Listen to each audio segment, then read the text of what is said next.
नमस्कार, सीएम 24 में आप सभी का स्वागत है। मैं हूं आपके साथ लेखिका सिन्हा। गुरुवार को मध्य प्रदेश की तस्वीर मुंबई के वैश्विक मंच से लेकर ग्वालियर के किसान सम्मेलन और भोपाल के शिक्षा संवाद तक दिखाई दी।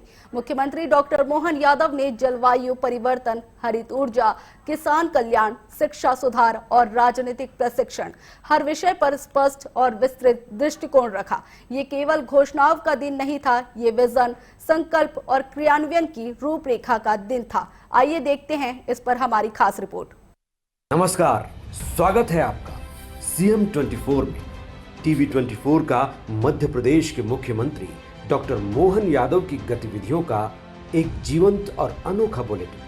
हर 24 घंटे की धड़कन सीधे आपके घर तक। यहाँ हम देखते हैं उनके विजन, विकसित मध्य प्रदेश, मिशन टेक्नोलॉजी से समृद्ध राज्य और उन योजनाओं का सफर जो करोड़ों जिंदगियों में नई उम्मीदें जगा रही है। रियल टाइम अपडेट्स, जमीनी पहल और जनता के बीच पहुंचते फैसले, यही है सीएम 24 की असली पहचान। सीएम 24, जहां हर घंटा बनता है इतिहास। मुंबई क्लाइमेट वीक 2026 में मुख्यमंत्री डॉक्टर मोहन यादव ने मध्य प्रदेश को क्लाइमेट लीडर के रूप में पेश किया। उन्होंने कहा कि क्लाइमेट चेंज अब भविष्य का संकट नहीं, वर्तमान की चुनौती है। क्लाइमेट चेंज केवल पर्यावरण का विषय नहीं, ये मानव अस्तित्व, आर्थिक स्थिरता और आने वाले पीढ़ियों के भविष्य से जुड़ा प्रश्न है। हम विकास के दौड़ में पर्यावरण को अनदेखा नहीं कर सकते। विकास और पर्यावरण संरक्षण के बीच संतुलन ही सच्ची प्रगति का आधार है। जलवायु परिवर्तन के इसे वैश्विक चुनौती वाले वातावरण के अंदर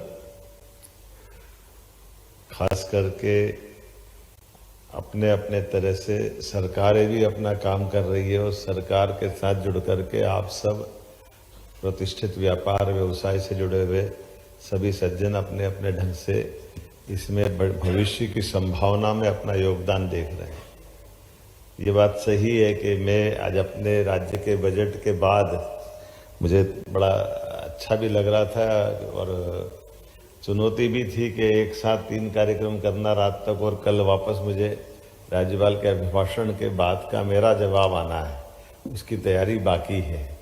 लेकिन हमने जैसे प्रतिबद्धता दी है यशस्वी प्रधानमंत्री से, इस बात को सीखते हैं कि काम ही भगवान है, काम के आधार पे अपनी पहचान बनना चाहिए।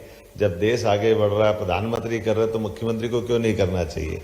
मुख्यमंत्री को तो साथ में रहना ही चाहिए। मुख्यमंत्री ने स्पष्ट किया कि क्लाइमेट चेंज के समाधान के लिए राज्य की भूमिका अत्यंत महत्वपूर्ण है। मध्य प्रदेश नवकरणीय ऊर्जा उत्पादन में अग्रणी बन चुका है। बीते 12 वर्षों में सौर ऊर्जा में 48% और पवन ऊर्जा में 19% वार्षिक वृद्धि हुई है। 12 वर्षों में नवकरणीय ऊर्जा क्षमता में ऐतिहासिक वृद्धि, सौर ऊर्जा में 48% वार्षिक वृद्धि दर, पवन ऊर्जा में 19% निरंतर वृद्धि। मध्य प्रदेश देश के अग्रणी ग्रीन एनर्जी राज्यों में शामिल। हम अपने इस राज्य को भी आगे बढ़ाना चाहते हैं, राज्य में निवेशकों को भी आगे बढ़ाना चाहते हैं और निवेशक और राज्य दोनों मिलकर के देश और प्रदेश को आगे बढ़ाए। इस भूमिका में ला करके चाहे विदेश के हो या अपने देश के हो, सबके साथ बात कर रहे हैं और कोई भी काम करने के पहले उससे जुड़े हुए व्यापार व्यवसाय के लोगों से उन बारीकियों में भी जाना चाहते हैं, जिसके कारण से हमारा विश्वास और प्रगाढ़ हो हमारे विश्वास में। क्योंकि जब आपके बीच में नवकरणीय ऊर्जा की और एक नया प्रयोग है, अभी तो केवल सोलर और विंड पे ही जा रहे थे, अब तो 4 घंटे 6 घंटे पे आ गए, अब तो हमने कहा 24 घंटे के लिए भी चल रहा है। तो ये जो स्टोरेज के माध्यम से बिजली की हमारी अंदर की ताकत को नए प्रयोगों के बलबूते पर 24 घंटे अगर हम बिजली की बात सोच रहे हैं तो ये एक बड़ा प्रयोग भी है।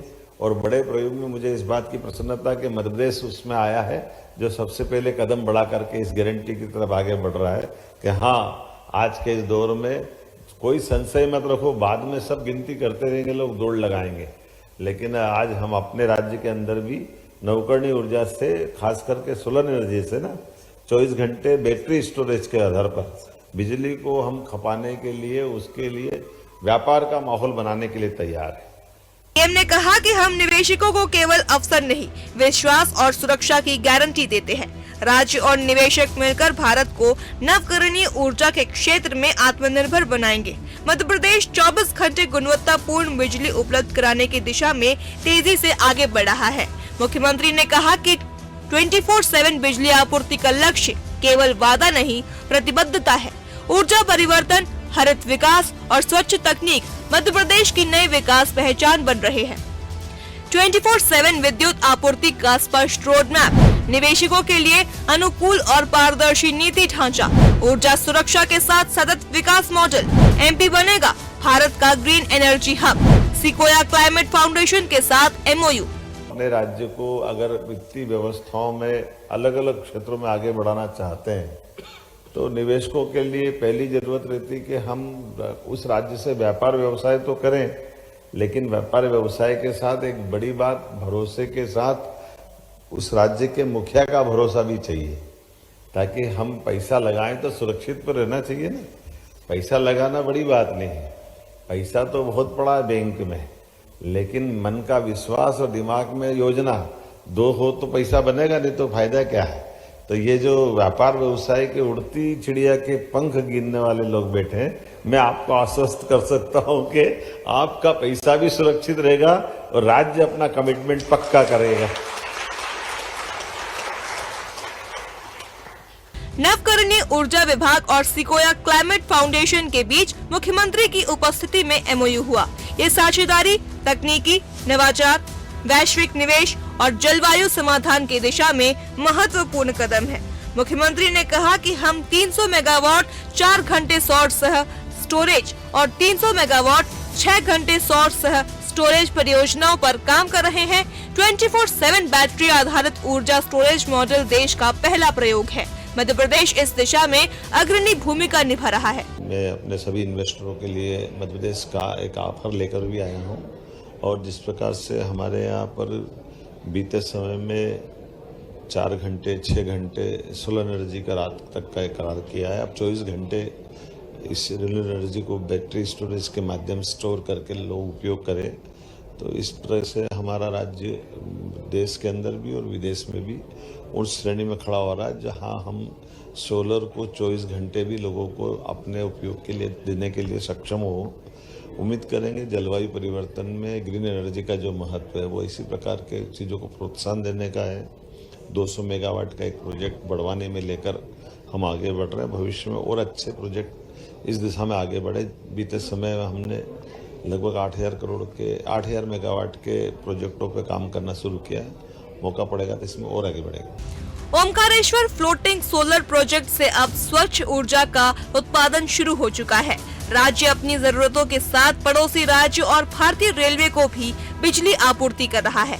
वहीं महाकालेश्वर ज्योतिर्लिंग में मुख्यमंत्री की पहल पर संध्या और शयन आरती की बुकिंग अब पूरी तरह ऑनलाइन कर दी गई है। श्रद्धालु अब आधिकारिक वेबसाइट के माध्यम से दोपहर 12 बजे से संध्या आरती और शाम 4 बजे से शयन आरती की बुकिंग कर सकेंगे। प्रति श्रद्धालु 250 रुपए शुल्क निर्धारित है। पहले आओ पहले पाओ आधार पर बुकिंग होगी। आरती के दौरान चलित दर्शन की व्यवस्था भी जारी रहेगी, जिससे सभी श्रद्धालुओं को दर्शन का अवसर मिलेगा। हम सबका सौभाग्य देवादिदेव महादेव के आशीर्वाद से यशस्वी प्रधानमंत्री के नेतृत्व में देश आगे बढ़ रहा है, हमारा मध्य प्रदेश आगे बढ़ रहा है।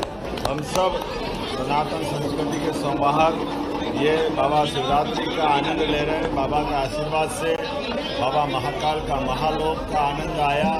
आज सर्वाधिक धार्मिक दृष्टि से सबसे बड़ी संख्या कहीं आ रही तो मध्य प्रदेश आ रही है।